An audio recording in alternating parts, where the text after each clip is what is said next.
Damos comienzo a un nuevo comentario bíblico expositivo. Servidores de Dios. Quien te habla es Manuel Cornejo.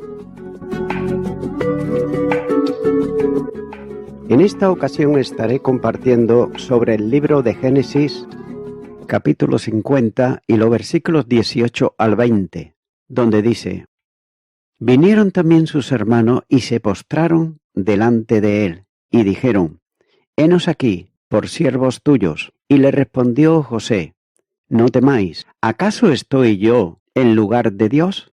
Vosotros pensasteis mal contra mí, mas Dios lo encaminó a bien, para hacer lo que vemos hoy, para mantener en vida a mucho pueblo. En estos versículos estamos viendo aquí la respuesta de José, ya que cada frase de la triple respuesta de José fue como una cumbre de la fe del Antiguo y del Nuevo Testamento. Las palabras de José sugieren lo siguiente. Primero, que Dios es el juez final de todas las cosas, ya que José les dijo: No temáis, ¿acaso estoy yo en lugar de Dios? Versículo 19. Todo lo torcido es enderezado por Dios, no por el hombre. Enseguida viene a nuestra mente el conocido texto en el que dice: No os venguéis vosotros mismos, amados míos, sino dejar lugar a la ira de Dios, porque escrito está: Mía la venganza, yo pagaré, dice el Señor. Romanos, capítulo 12, versículo 19, y la primera carta de Tesalonicenses, capítulo 5, versículo 15. En segundo lugar, Dios es el gobernador, y a fin de cuentas, al final del universo, Él es quien sostiene al mundo en la palma de su mano y suple todo mediante su providencia. Por ejemplo, recordemos las palabras que José habló a sus hermanos: Ahora pues, no os entristezcáis, ni os pese de haberme vendido acá, porque para preservación de vida me envió Dios delante de vosotros. Capítulo 45, versículo 5. Esas palabras de José son un clásico ejemplo del principio de la providencia divina.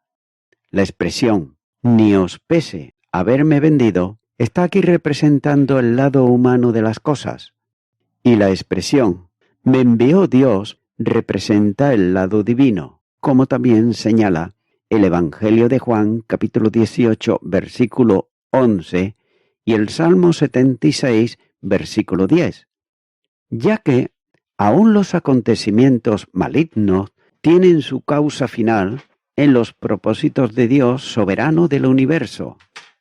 Por supuesto que Dios no es el autor del mal, ya que la maldad no procede de Dios, porque Él es absolutamente santo, como así señala Levíticos, capítulo 11 y los versículos 44 y 45. Y no es el autor tampoco del pecado, ya que Dios es el autor de un plan perfecto.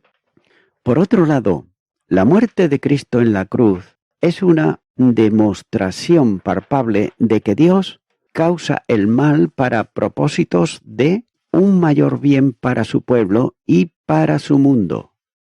Ahora bien, cabe hacerse una pregunta, y es la siguiente: ¿quién puede discutir el hecho de que la maldad de los hombres en la crucifixión del Hijo de Dios es la mayor iniquidad que el mundo jamás ha visto o conocido?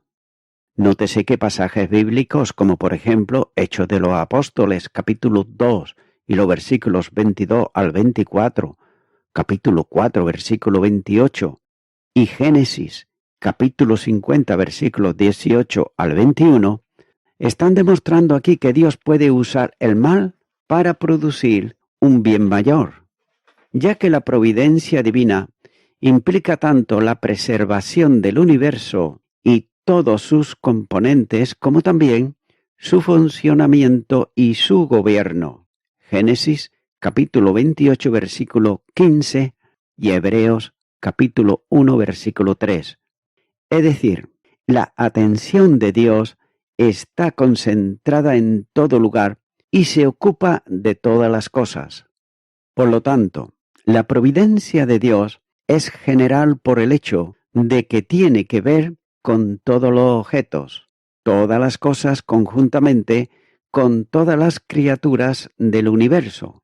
Salmo 103, versículo 19. La providencia de Dios también es especial, ya que tiene que ver con todos los seres humanos. Salmo 66, versículo 7 y Daniel capítulo 2, versículo 21. Todo eso es necesario si Dios ha de realizar su propósito, porque muchas veces sus propósitos dependen de los acontecimientos y de los detalles más insignificantes. Es muy importante también entender que Dios no solo es omnisciente, es decir, sabe todas las cosas, sino que además es un Dios activo que ha diseñado un plan perfecto que incluye todos los detalles, los buenos como los malos. Además, debe de recordarse que Dios providencialmente gobierna y sustenta todo el universo, incluyendo los detalles más insignificantes de la historia de la humanidad. En tercer lugar, las palabras de José a sus hermanos enseñan que el mal debe de ser respondido con perdón y afecto. Y las palabras de José así fueron. Continúa ahora con el versículo 21, donde dice: Ahora pues, no tengáis miedo, yo os sustentaré a vosotros y a vuestros hijos. Así los consoló y les habló al corazón. El texto hebreo enfatiza el pronombre personal yo, ya que José promete a sus hermanos que él personalmente se ocuparía de que no les faltara nada. Como puede observarse, no hay rencor, ni tampoco odio alguno en el corazón de José hacia sus hermanos. La frase así los consoló y les habló al corazón, evidentemente es el comentario que Moisés, el autor de Génesis, añade a las palabras de José, ya que la compasión y la ternura de José hacia sus hermanos encuentran también su expresión en el Nuevo Testamento en las palabras del Señor Jesucristo. Amad a vuestros enemigos, haced el bien a los que os aborrecen, bendecid a los que os maldicen y orad por los que os calumnian. Lucas capítulo 6 versículo 27 y 28. Note que José creía firmemente en la absoluta soberanía de Dios y lo manifiesta cuando dice a sus hermanos. Las palabras de José concuerdan también con la del salmista Asad en el Salmo 76 versículo 10. Ciertamente, la ira del hombre te alabará, tú reprimirás el resto de las iras. El Dios soberano, nótese que hace que todo obre para su gloria, incluyendo también la ira de los hombres.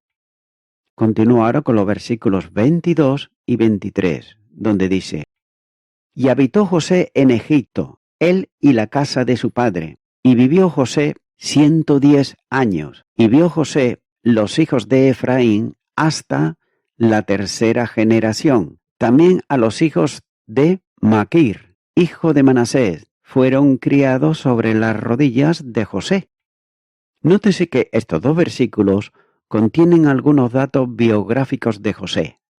Por ejemplo, aquí se encuentra la culminación de la vida de José y de su fe, así como el punto culminante del libro de Génesis, ya que el hecho descrito en estos versículos tuvo lugar 54 años después de la muerte de Jacob. Aquí se mencionan dos grandes bendiciones derramadas sobre José por el Señor. En primer lugar, Dios le concedió vivir un número ideal de años según la cultura egipcia, pues para los egipcios la edad ideal de una persona era hasta los 110 años. En segundo lugar, el salmista dice: y veas a los hijos de tus hijos. Salmo 128, versículo 6. El autor de Proverbios dice: corona de los viejos son los nietos y la honra de los hijos sus padres. Proverbios capítulo 17, versículo 6. El patriarca Jacob dijo a José: no pensaba yo ver tu rostro, y he aquí, Dios me ha hecho ver también a tu descendencia. Génesis capítulo 48, versículo 11. Poder ver la descendencia de uno es, pues, una de las grandes bendiciones del Señor, y el Señor concedió esa bendición a José, como señala el versículo 23.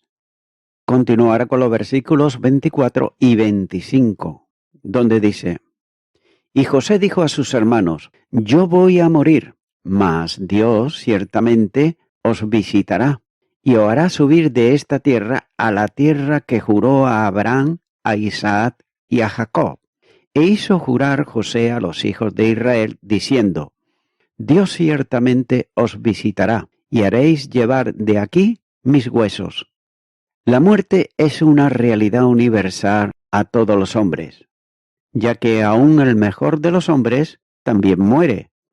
La Escritura dice: y de la manera que está establecido para los hombres que mueran una sola vez, y después de esto el juicio.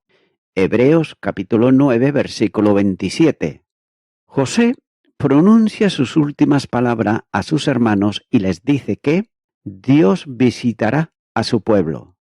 Note que esa es la seguridad de la inmutable promesa de Dios a Abraham, Isaac y Jacob, ya que Jehová Dios es fiel a su pacto y también a sus promesas.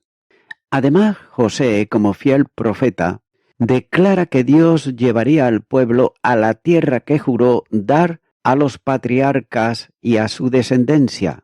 Versículo 24. Esas palabras están expresando la seguridad del propósito infalible de Dios. En las últimas palabras de José está la petición de que los hijos de Israel le juren que llevarán sus huesos de Egipto a la tierra de Canaán. Las palabras de José eran una expresión de su fe en Jehová Dios, y sus palabras fueron respetadas. Moisés registra el hecho de que los hijos de Israel, cuando salieron de Egipto, llevaron consigo los huesos de José. Tomó también consigo Moisés los huesos de José, el cual había juramentado a los hijos de Israel, diciendo: Dios ciertamente os visitará, y haréis subir mis huesos de aquí con vosotros. Éxodo capítulo 13, versículo 19.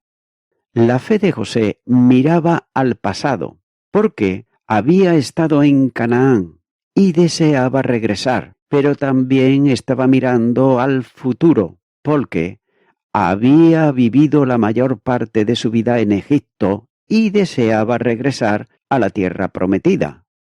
Continuará con el versículo 26, donde dice: y murió José a la edad de 110 años, y lo embalsamaron, y fue puesto en un ataúd en Egipto. Moisés concluye su relato con el registro de la muerte de José. El profesor John J. Davis comenta sobre esto lo siguiente, y es que el libro de Génesis comienza con el resplandor y la gloria de la creación original de Dios. Todo lo que Él hizo fue declarado bueno, y la tierra primitiva era una obra maestra divina. Sin embargo, el pecado entró en la escena y el libro termina no con el hombre en un hermoso huerto, sino con los huesos de José en un ataúd, que es un triste recuerdo de los efectos del pecado y la depravación. Pero así como José tenía esperanza y optimismo cuando murió, así también nosotros nos regocijamos en la redención que Dios ha provisto, ya que, aunque nuestros huesos podrían descansar en el desierto de una tierra maldita, un día serán resucitados y habrá un nuevo cielo y una nueva tierra. Fin del comentario. La obra maestra de la creación del mundo ha terminado en la ruina humana, con la creación material bajo maldición. Pero gracias a Dios, ese no es el final de la historia, pues a continuación viene el Éxodo y el propósito divino de la redención y la renovación se ven con toda claridad. Y lo hace con el propósito divino que viene también la esperanza, ya que el resto de la revelación bíblica llena los detalles y expande el horizonte hasta que toda la obra de Dios sea gloriosamente manifestada. Todo culminará en nuevos cielos y nueva tierra, con una nueva asombrosa compañía de seres redimidos que poblarán la nueva tierra y servirán y adorarán al Señor por los siglos de los siglos. Y voy concluyendo con esto.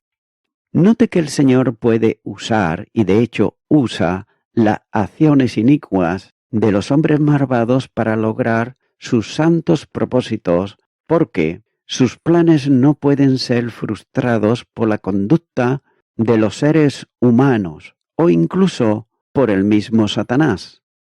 Pero esto es para la gloria de Dios, no para alabanza de los malvados.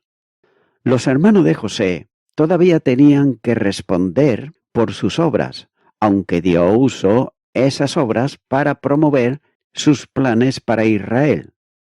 La buena noticia es que el Señor también usa nuestra obediencia para promover sus propósitos y traer gloria a su nombre, y al mismo tiempo crecemos en semejanza a Cristo en el proceso. Note que la respuesta de José a los hechos de sus hermanos lo demostraron, y su vida se convirtió en una imagen de la vida de Cristo.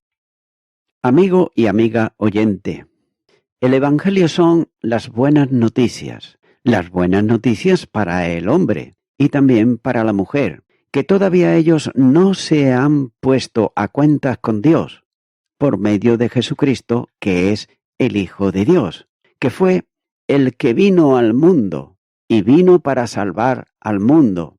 Recuérdese, Dios no envió un científico, no envió a un matemático, no envió tampoco una religión, envió un Salvador, Jesucristo hombre. De manera que hoy es el día de salvación y por tanto, acepta lo que Jesucristo te ofrece, que es la salvación y la vida eterna, cuando tú crees y depositas tu fe en Él, creyendo todo aquello que Él ha hecho por ti, dando lo máximo que puede dar una persona, su vida por ti. Por tanto, te animo ahora, si nunca antes le has invitado a Jesucristo a que venga a tu corazón, que ahora puedas hacerlo. Ora conmigo y repite esta oración que yo voy a hacer. Quiero darte gracias, Señor Jesucristo, por este Evangelio glorioso, Evangelio que es poder de Dios y que tiene poder de salvación. Creo en tu obra redentora y todo cuanto tú has hecho por mí. Creo que tú morites en la cruz del Calvario, pero también creo que al tercer día resucitates de los muertos. Ahora te pido perdón por todos mis pecados y me arrepiento de ellos. Gracias te doy en tu nombre. Amén.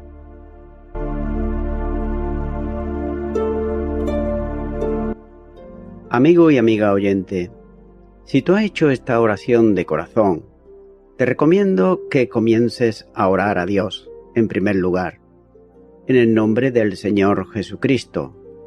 Orar a Dios no es rezar, sino que es hablar con una persona. También te recomiendo que leas la palabra de Dios y lo hagas a diario. Comienza, por ejemplo, con el Nuevo Testamento. Y también, por último, te recomiendo que para que puedas crecer espiritualmente, te congregues en una iglesia cristiano-evangélica, donde se predique, se enseñe y se practique la sana doctrina y la palabra de Dios.